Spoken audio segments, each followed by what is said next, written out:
We're back with Mr.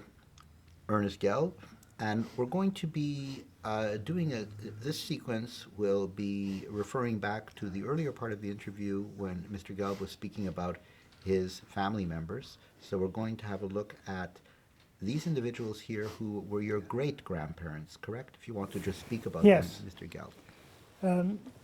This is my great-grandfather. His name was Benjamin Wolf Lieberman. And he was born and lived in Hrabje, which is about a half a mile away from our village. And eventually he wound up in Negreve, which is about a mile away from where my grandparents lived, his son. This one here is, there are three sisters, Blima, Tsipra, and I forgot the third one, and he married them all, one after another. Because one passed away, he married the other one. This is Blima. Blima is brought up my grandfather, but she's not the mother of my grandfather. He was a very, he lived till the age of 96, I believe. When did he die? 1936. 1936. Yes. And what did he do for a living? He was a Dardika Malamat, you call a teacher of small children, usually first, second grade, all his life. And he had a little cheder, and people came to him, and he was very highly respected. In which town? in Negreve. Negreve. Negreve is right near Drobratov. Drobratov is the place where my grandparents lived. It's a village in the hills. And to give you an idea, Drobratov had about 15 Jewish families, and Negreve could have had close to 100. It's a big village. Now, this was when he was married, a picture of his marriage. He has a cigar, and he's fully dressed. Usually, so this is the wedding day. This is that's probably his third sister. He married three different sisters. Yeah, and this one is Blima. Blima and my grandfather was called Blimenitz because she brought him up, but she wasn't his mother. Now, when he was very fond of my mother, especially, and we lived, like I said before, about 10 miles away. And being he comes from Hrabje, his parents were buried there. So every year he would walk, come by our house, visit his favorite granddaughter, and had a bite, and then went to Hrabje and went back. That was his annual. And every day, well, I remember when I was there visiting my grandparents many times, he would come to visit his son, my grandfather.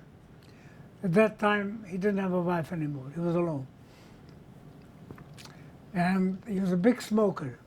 He smoked a long pipe. It reached all the way to the floor.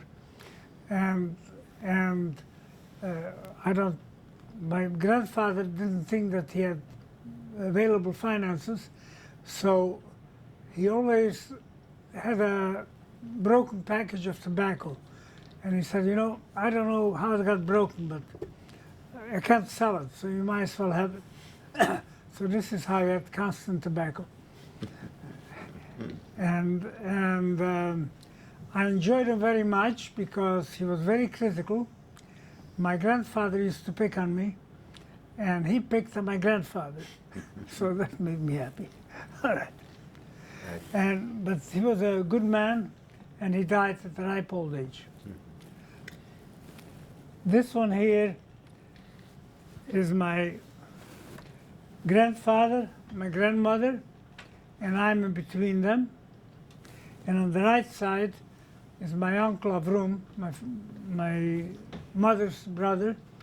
He was the manager they had a general store, and they had an inn, and they had a tobacco license. So he managed everything. He was a manager. He never married. So these grandparents, this grandfather, Yeah. is the son Of of the previous one. His name is Dovid Davidovich. And Esther, my grandmother, she comes from my village, from Sils. Now they come from very humble beginnings. My grandmother was a maid at a large estate, and my grandfather was tending horses at the same estate. And that's where they met.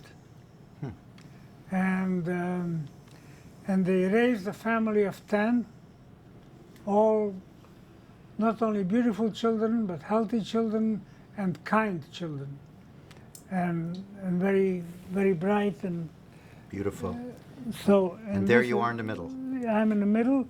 I must be, I don't know, let's see, 1935, so that will make me 8 years old. With very shy and with a payas. My mother, she was known as Mariam. The official name was Marishka and Miriam, but everybody called her Mariam. She was very, very kind, very giving, very wise, and caring for everyone. And this is a picture of her engagement. She must have been about 19. Yes, because they were married in 1926, and she was born in 1905. So that makes her 21, right? And this here is a very special picture because when I married Sally, and Sally married me, she insisted that she would like to have this picture in our bedroom because she needs positive influence, spiritual influence from someone who cared for me before she came, before we got together. Beautiful. And it is still there in our bedroom, and I'm very fortunate to have such a great wife who not only cares, who is not only loving, who is also wise and cares for a lot of other people. Wir sind der 20 gut gesund.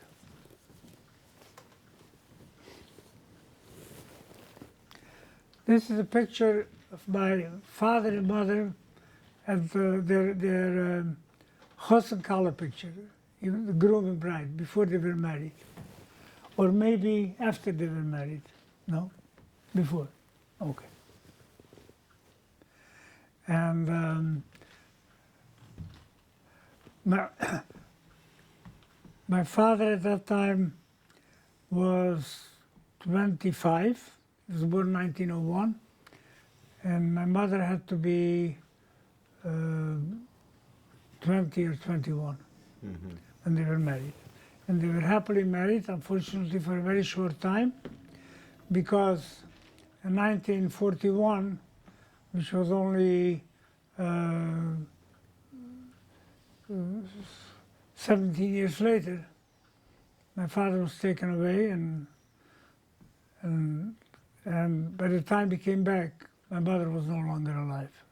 She passed away in camp.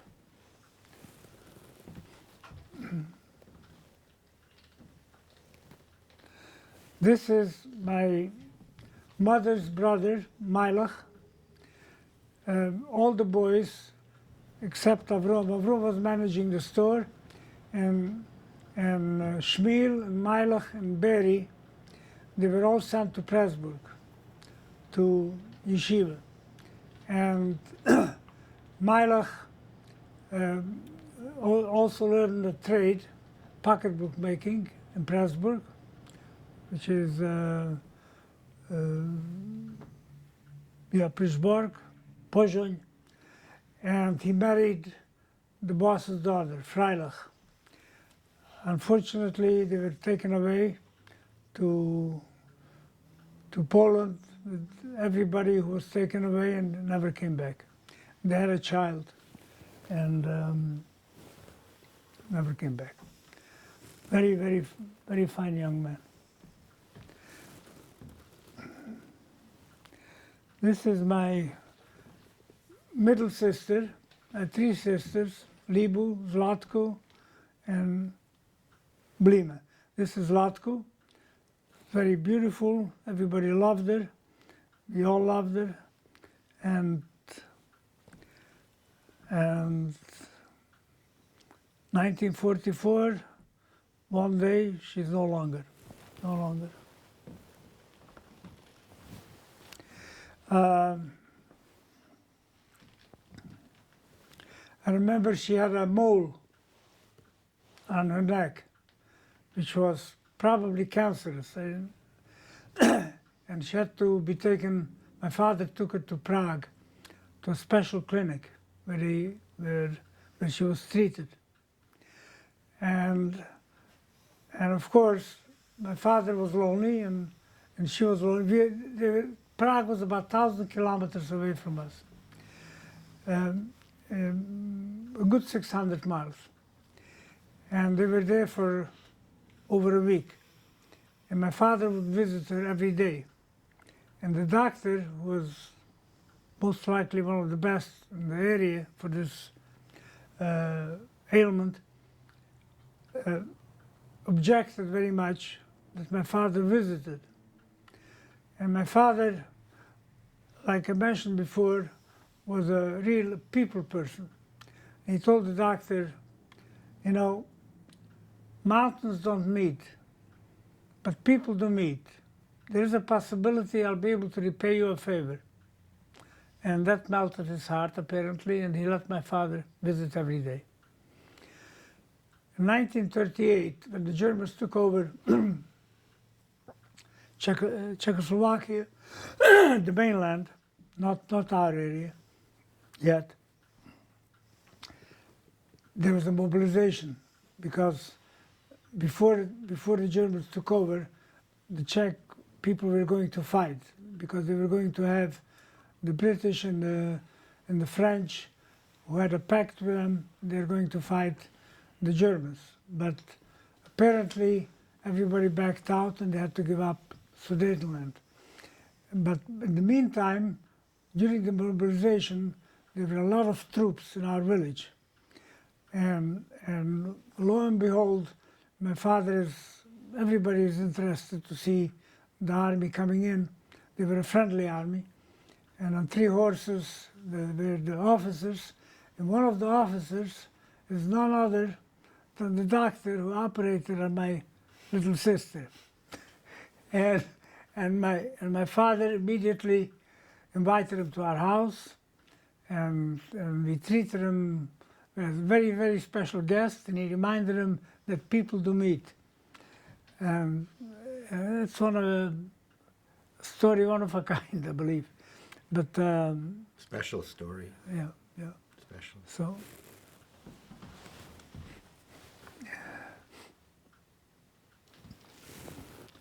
this is Avrum, my mother's brother, and he managed the store very capably.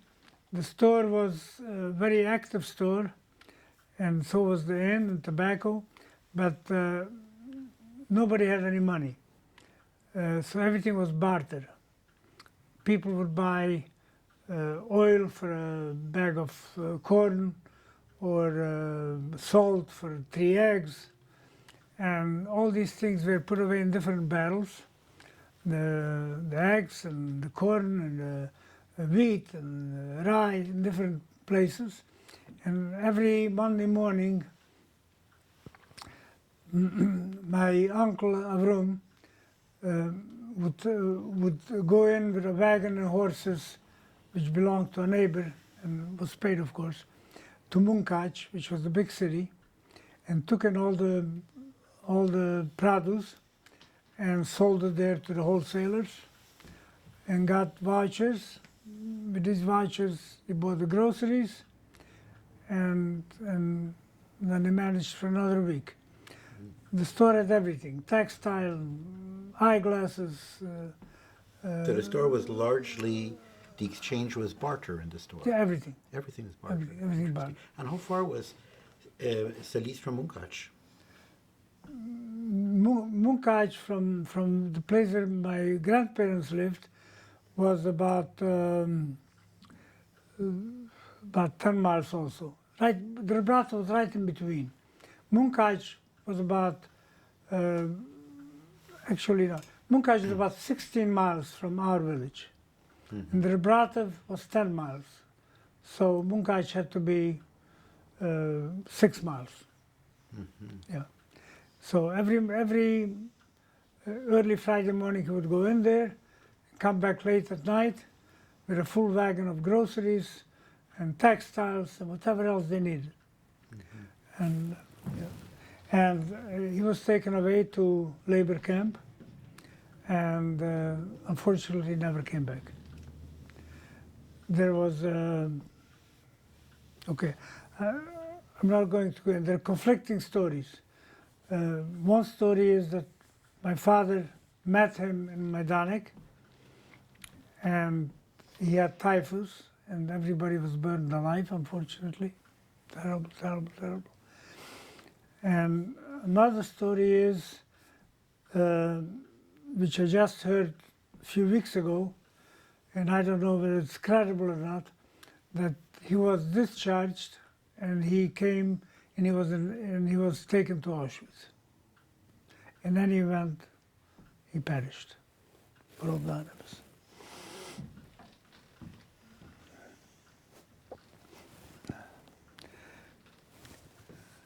This here is my sister Libu, and my younger sister Blimchu, and myself. This had to be their age 15 or 15 and a half. That's one of the last pictures that was taken by a photographer to be sent to my father, wherever he was. We didn't know where he was, but we had a post office, rather a PO box, army. He was somewhere in Russia. I found out much later. They were taken to Russia and Ukraine, and they were working under the Hungarian auspices for the German army. Whatever they need to be done, digging ditches, cutting down trees. And so this was the last picture. And there's one which is the same picture with my mother and my middle sister, Zlatko. So these are the pictures which we sent to my father, and apparently they wound up some copies in America. Otherwise, we would not have had them, because after the war, we found nothing no papers or pictures, for sure not. We had nothing. And my Libu came back, and Zlatko with Blimchu, they perished in Auschwitz. And my mother lived till about 2 weeks before my sister and aunt was liberated. They were on a march before the Russians came in. The Germans would be taking out people from camp and march them any place, just they shouldn't be found in the camps. And my mother had frostbite and she couldn't walk any longer. And as per my sister and my aunt, she died under good care and with great love in the barracks where they were together. And according to my aunt, that she bribed some Jewish prisoners who would take out corpses, dead people, that she should be buried according to Jewish tradition. Indeed, whether that happened or not, we don't know. But we know that there was at least effort was made, and a bribe was given, probably bread or whatever else they had to bribe with. And we figured out on the calendar, it was the last Thursday on February, so it works out, it was Shushan Purim. So I have Yurtzeit after my mother on Shushan Purim every year, which is the day after Purim. And this year we'll have 2 Yurtzeits, because the year has two Adars. And she died in an Adar with a regular year. This one here is myself, in front of our house, south of our house. And on the fence, you see there's a milk, what do you call it? It's a milk can. Milk can. Because my mother would milk the cow every morning, and after this would rinse it out and put it on the fence to dry out. And just behind, a little bit on the left, is the well, which is not visible. And you see the grapes. We had grapes all around the house, and we were able to produce up to 100 gallons of our own wine, and a sukkah, which was permanent, but on sukkahs we used it for sukkah. And those 2 windows, you were talking about your house before. Where are those 2 windows? Was that Those 2 windows are facing west, and this is south, and this is the yard. And so? here, Was that the kitchen? Your no, parents' bedroom area? this was the bedroom for the girls. For the girls. Girls' bedroom, yes. And this suit was made over from my Uncle Barry's suit. Some materials, I don't know whether they still have it, is two-faced. Has the same pattern on the inside as on the outside. So after he got through wearing it, the tailor specially turned everything around and made a suit out of it. And we were not poor. We were quite well off. But my first suit, which was made exclusively for me, was when I was 19 years old, after camp. So whether it was frugality, whether it was not to show that you're better off than everybody else, I don't know. But that's how we lived, modestly, and not in your face. How old were you with this picture? I had to be probably 12 years old, maybe even 13, probably 12, yes.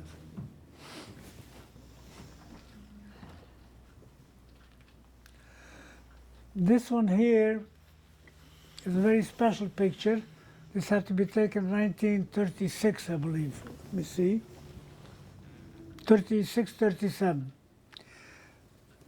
Now, here you have, shall I hold it in my hand? No, just if you could just Because- point. I think it would be easier if you just Okay, pointed okay. to it. All right. This is my grandfather, Reb Duvet Davidovich. This is my grandmother, Esther Davidovich. This is my youngest uncle, Barry, 7 years older than I. And this is my aunt, Leah Goldstein, married to Isaac over here. And they lived in Agreva. And also very, very kind and good people. And this is my mother.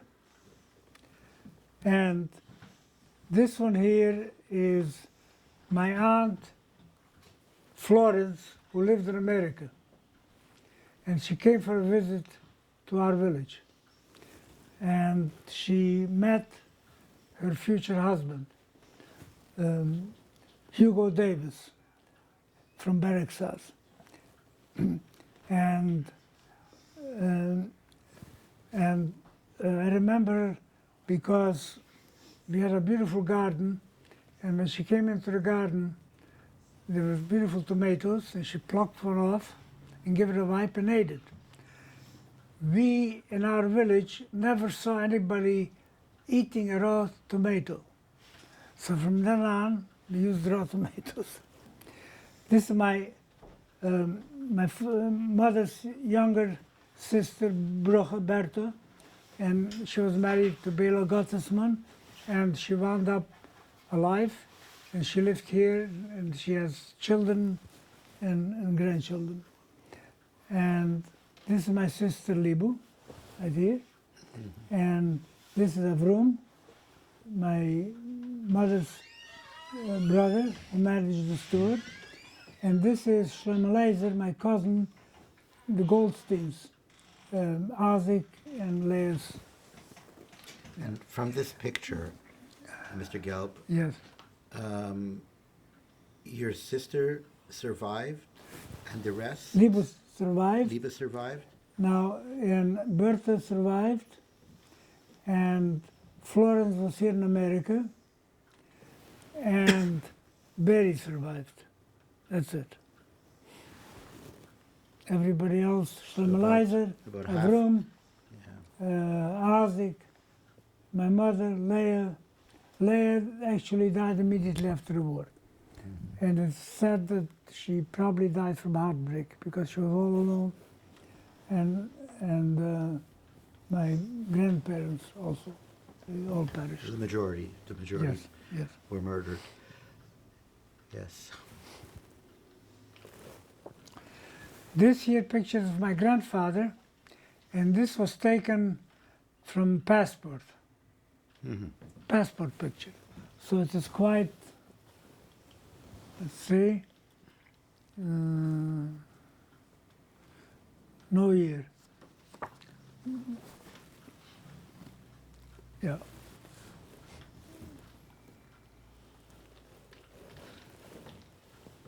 This is my sister, Zlatko, and myself. This also in front of our window. And if you notice these drapes, what do you call them? The Drapes. curtain. No. Curtains, drapes. Okay. Yep. These are specially embroidered. There was the pride and joy of the girls. And all our windows were double windows. So in the winter, when a goose was slaughtered, and we didn't need refrigeration, we put it right in between the windows, and there's perfect refrigeration. And in the summer, things had to be lower than a bucket in the well, because we had nothing. These are my mother is in the middle. When she married my father, who is in the background here, these two young ladies, Rosie, she eventually married Herschel Hauptmann, and they lived in Bystra, near the Polish border. And this is Molly. Molly, my father's sister also, she remained alive. She was with my mother and my sister in camps, and she has raised a very nice family, and they have grandchildren. She passed away about 3 years ago at a good old age. And this is myself, and this is Libu, I think, my sister. In the background, you can hardly see, is my father. He has a little beard, reddish beard, and eyeglasses. And this had to be taken 1935, okay? So that would make me 8 years old here.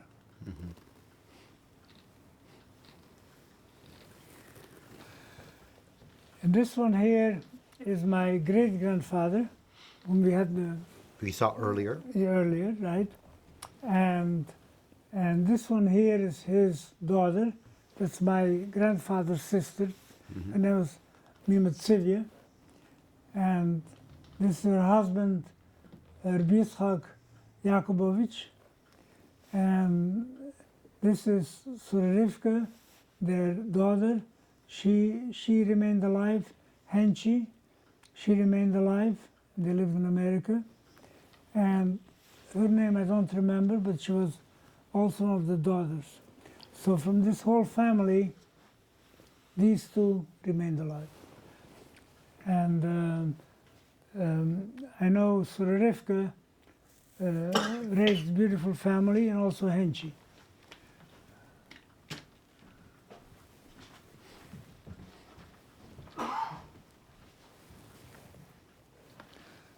Now here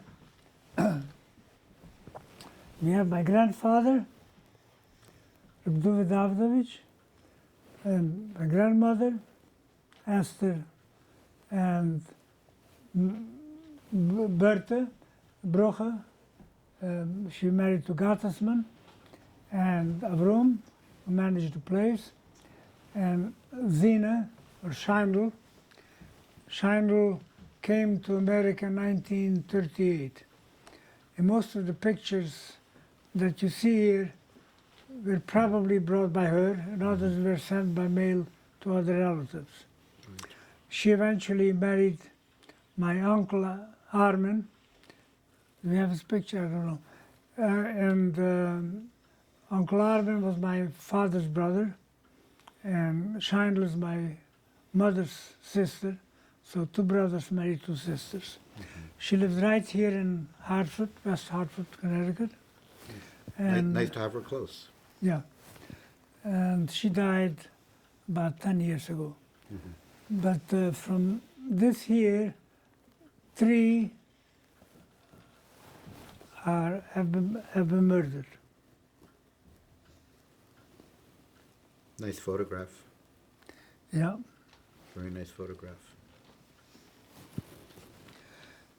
This one here was taken probably in the Rebratov. The Rebratov is the place where my grandparents lived. And here you have Asa Goldstein. He was married to Leah, mentioned before, and they lived in Egg River. And here is Avrom. And here is Bertha Broche, who remained alive, and Zlatko. This is Armin, I mentioned before, my father's brother, who lived here in Hartford, West Hartford, Connecticut. He came here in 1941. He managed to get out on the last boat. And on the right side is a cousin, Shmuel Berger. He is no longer alive. And Shmuel was the brain of the timber business. In Pressburg, he went to commercial school. When he came back, he had a lot of ideas, and there was a beautiful partnership with most of his brothers-in-law. Nice. And That is a very, very beautiful photograph. yeah, thank you. That's a very beautiful photograph.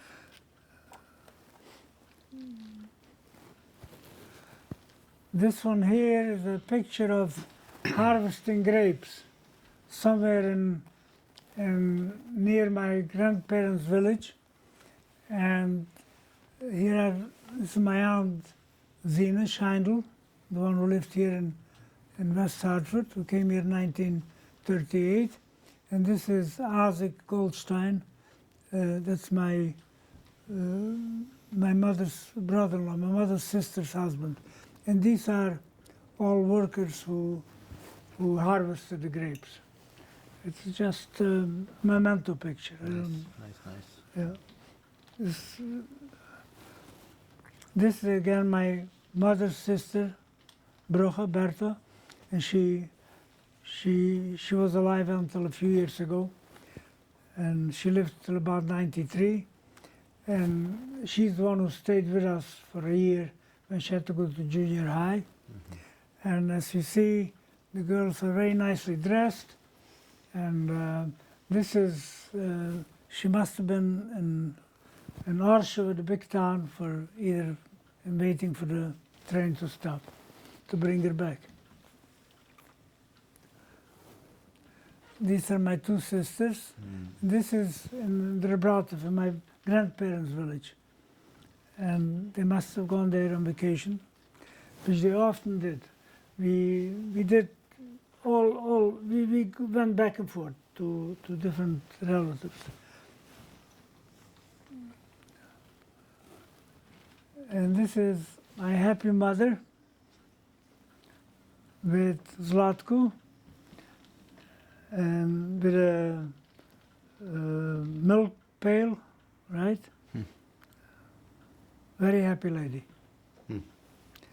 Nice picture. But she died very, very soon, at the age of 37, I believe. 30s, yeah. Yeah. Again, like I mentioned before, Zlatko was all our children, all our sisters, including myself, were quite pampered. And these are... You could just put it on the board. Okay. Yeah. This one here is a cousin who lived in Bari. Her mother and my grandmother were sisters, Lenka Linder. And this is my middle sister, and this is Brocha, my mother's sister. Must have been in Bari. Bari was a village which was Hungarian language mostly, left over from Austria-Hungary. This one here is Leah and Isaac Goldstein, their wedding picture. That's my mother's sister. She died immediately after liberation. And her husband? Her husband, no, didn't remain alive.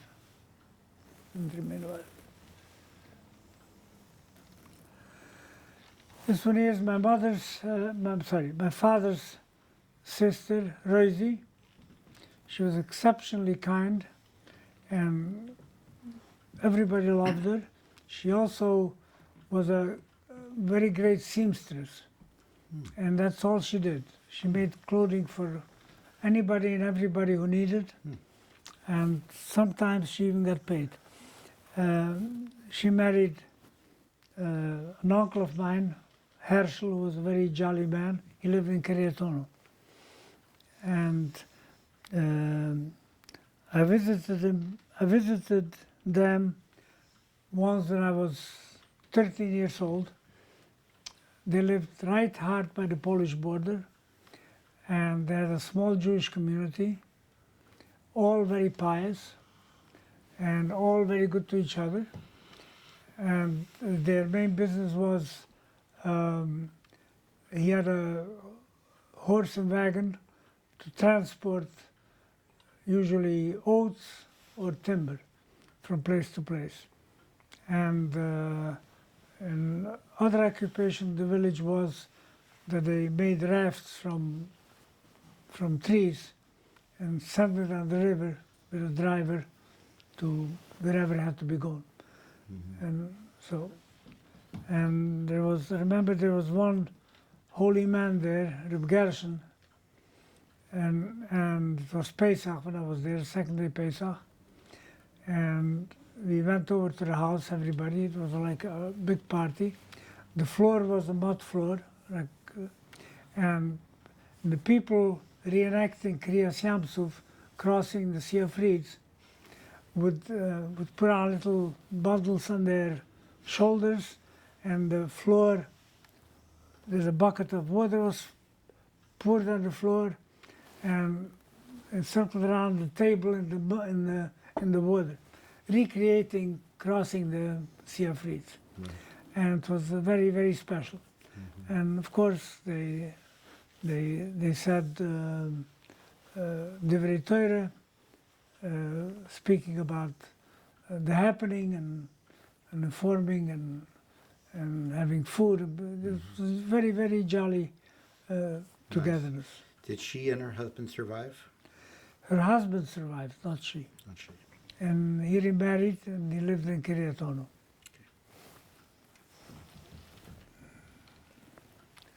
This one here is my mother's brother, Shmuel, when he was a young man. Later on, he went to Pressburg and and he came out graduate business school, but he was a real entrepreneur. And unfortunately, when bad times came, when we were taken into the ghetto, somehow he managed to get into the hospital, and he hoped to be able to escape. And the business had a lot of money in the bank, and we were already in the ghetto in Munkaj, and it was possible for certain reasons to be able to get out for a couple of hours under guard. So my aunt Molly, the one who remained alive, was asked to go to the bank through messengers and to empty the bank account that Shmuel had. He was the head of the business. And by the time she got to the bank, everything was already frozen. And eventually, the entire hospital, whoever was Jewish, was removed, and we never heard about Shmuel. He never came back.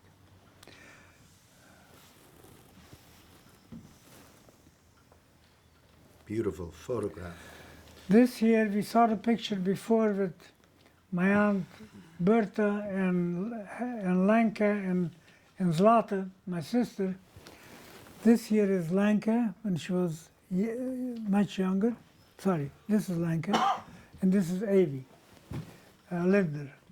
They lived in Vari, and their mother was Sarah, who was my grandmother's sister, and her husband passed away, and she had another son, Michael, who came to South America, and he survived, and both of the Lanka and Avi both survived, and they lived in Budapest.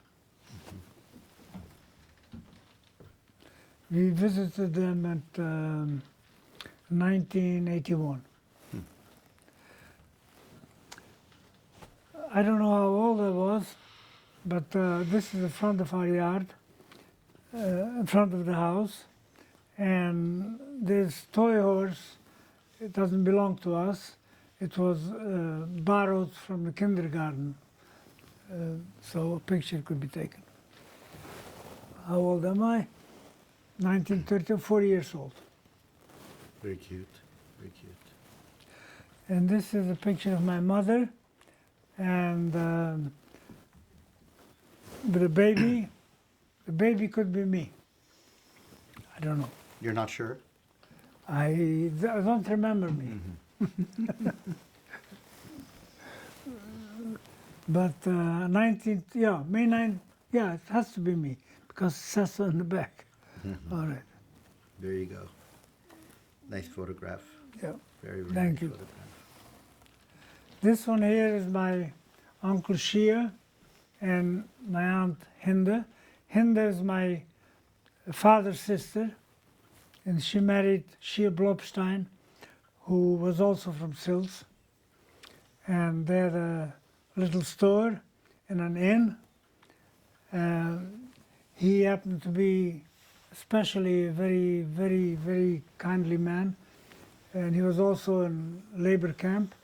And to my knowledge, she was the only one who came back, who was actually discharged from labor camp and came back to the village. But that was 1943. And he helped with everybody with the sukkah and everything. He was very handy and very outgoing, very giving. And unfortunately, he perished in camp. And then we came to Auschwitz together, and I told Uncle Shia, I told him, I cannot stay here. He said, but everybody's here, the family's here. I mean, whatever was left, the man was still there from our village. I said, I can't handle it, I must go. So it's the last time I saw him. And Hinda Hind never came back with the 4 children, I think 4 children. And while most of the men were away, and the village was practically empty. There was old people and women, young women, older women, and youngsters were also away because they were learning trades or were away in school. Now, to emphasize something special, the selflessness, my mother needed me, or I think she should have, but she needed also to know that I'm going to grow up to be following in the footsteps of the family, be a good Jew and an informed Jew. So I was in yeshiva. After Salish, I was taken to Niraj House, which was a yeshiva katana, and it was my father's sister's husband, my uncle, Rabban Hersh Steinberg. He was a very, very big Talmud Chacham. He was married to Esther. He had a family of 5, and he was in charge of the yeshiva katana, so I was sent there to be under his tutelage. I mean, it's a huge sacrifice. Besides, times weren't good, and the men were away already, and I'm away from home. And even later on, when I was 15, my mother still insisted I have to go to Yeshiva Gedola, a larger yeshiva, or a Torah academy, whatever you call it, and Ungvar. Ungvar was the capital. And that was a Hasidic yeshiva. And I was there till 16 and a half. And on the way home, in April, for the first time, we knew things were bad. There was rationing, and many people, many Jews from Slovakia were running away because to evade being taken, and especially some alumni from the yeshiva who had been married by now, so they would put on very tight clothes and funny caps to look much younger, cut off their beards, and they were hiding out, and some of them successfully in our midst. And these were very, very hard times. And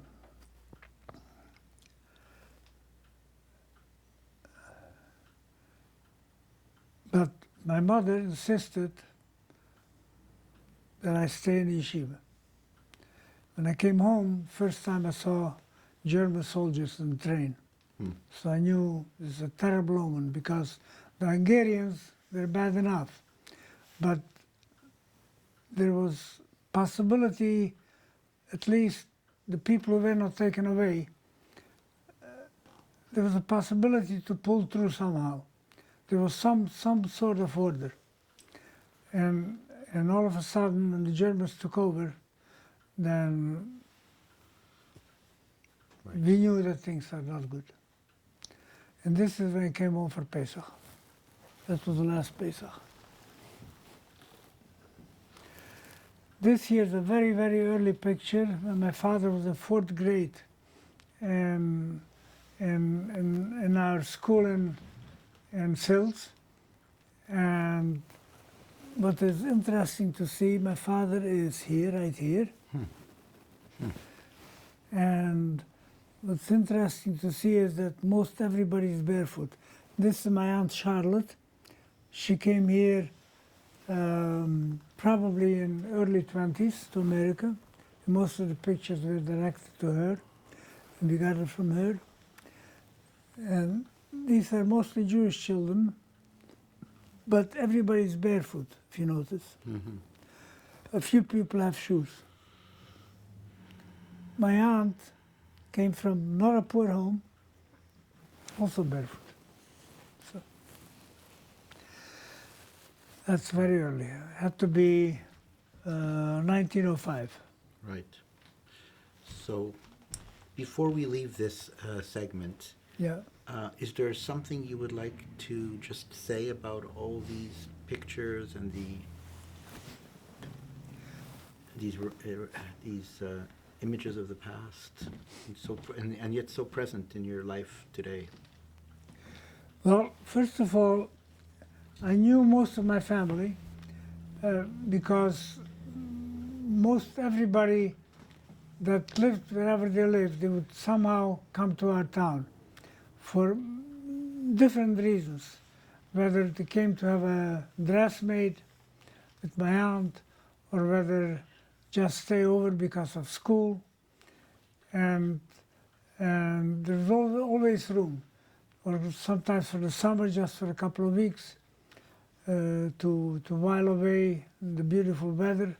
We had some nice mountains and nice forests and mushroom picking and strawberry picking, and it was a fun place.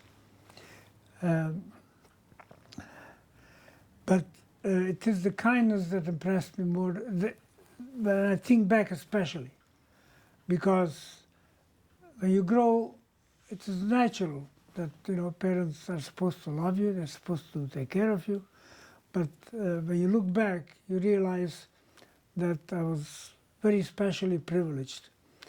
Privileged not only to grow up in a good home, but also parents who were willing to sacrifice to be sure that the children are getting a good education or a good upbringing so they can continue the chain. Because after all, what are we here for except to build and continue? Like I think Sally showed it to me, a quote from Rabbi Soloveitchik that was, of course, one of the great scholars and presenters, that to be a Jew is to be creative. We have to create ourselves. And that is a job. So the fact that my mother and father had this foresight and the strength and the selflessness to want this perpetuation,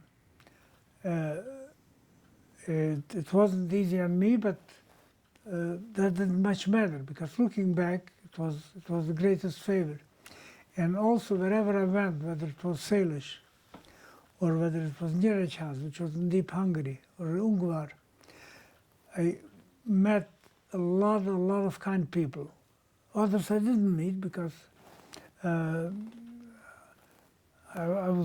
wasn't a social butterfly, but most people that I met were very, very kind. For instance, in Nyíregyháza, I ate different days in different homes. And there was one day I ate at a woman named Mrs. Rotman. She was a widow. Very neat and clean and kindly. And I loved to be in her house because she always had beautiful, with great love, she put out the food. And on Shabbos, I was with a family, I don't remember the first names, Zilberman. They were in coffee business. And their two younger boys were in Yeshiva Katana with me. And we were friends, Shai and Bensi. And they had three other children. I remember, for instance, he was a Belzer Chosset, and he wore a streimel. Very, very kindly people. And on Shabbos, when he made iron mitzvibel, I don't know whether you're familiar with it is, eggs and onions, which was the national Shabbos morning must food. And the way he cut it, I didn't know the halachas, I didn't know the laws of Shabbos clearly yet, but I remember when he cut the onions, he put the plate upside down and cut it. Now I know why. It's a shinoi. it's a different way of cutting than during the week. During the week you have a board. On Shabbos you put a plate upside down and okay. And there are always beautiful smears and songs at the table and words of encouragement from the portion of the Bible of the week, from the Seder. Also, I lived, 1 year I lived with older students who went to Yeshiva Gedola, Witken, Yeshiva of the Witker Rav, which was a Hasidic place. And they schlepped me along they took me along to places where I wouldn't go by myself. I was too young, I was 14. And so I remember once there was a big wedding of the Sons of Rebbe's son's daughter. He was a Rebbe in Ratsfeld, which was not far from Nirech house. And he married a Siggeter Rebbe's son. So it was a huge, huge wedding. So we went there. And it was very, very special. What was special, to see a lineup of non-Jews, maybe 30 or 40, holding chickens in their hands. And I wondered what's going on. It says they all want to be part of contributing to the wedding. So they brought chickens, and each one, whenever they brought it, was shechted, slaughtered, and used. So you could see an outpouring in many areas. And of course, my uncle was very big Talmud Chacham and a very kindly man. And I felt good, especially because he was teaching in Yiddish, and that was my language. And Hungarian Jews, even the observant ones, their main language was Hungarian. So I felt like a scholar for a chance. Yeah. And then in Ungvar the same. Okay.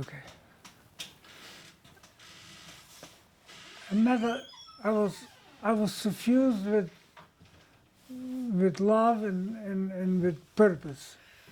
So I feel very fortunate. And I feel even more fortunate now because after being married for 61 years and seeing, thank God, a beautiful, beautiful family with grandchildren and great-grandchildren who are going in the footsteps of our forefathers, and the Shabbos table looks the same. There is Torah being spoken there, and Zmiros songs, and seeing that the children get educated properly in the Torah ways, and also in the secular, in order to be able to make a good living. And most of them are well employed, thank God. So I'm very lucky, especially having my wife with me and my son who lives with us. I have another son, a younger one, who lives in the neighborhood. And thank God I'm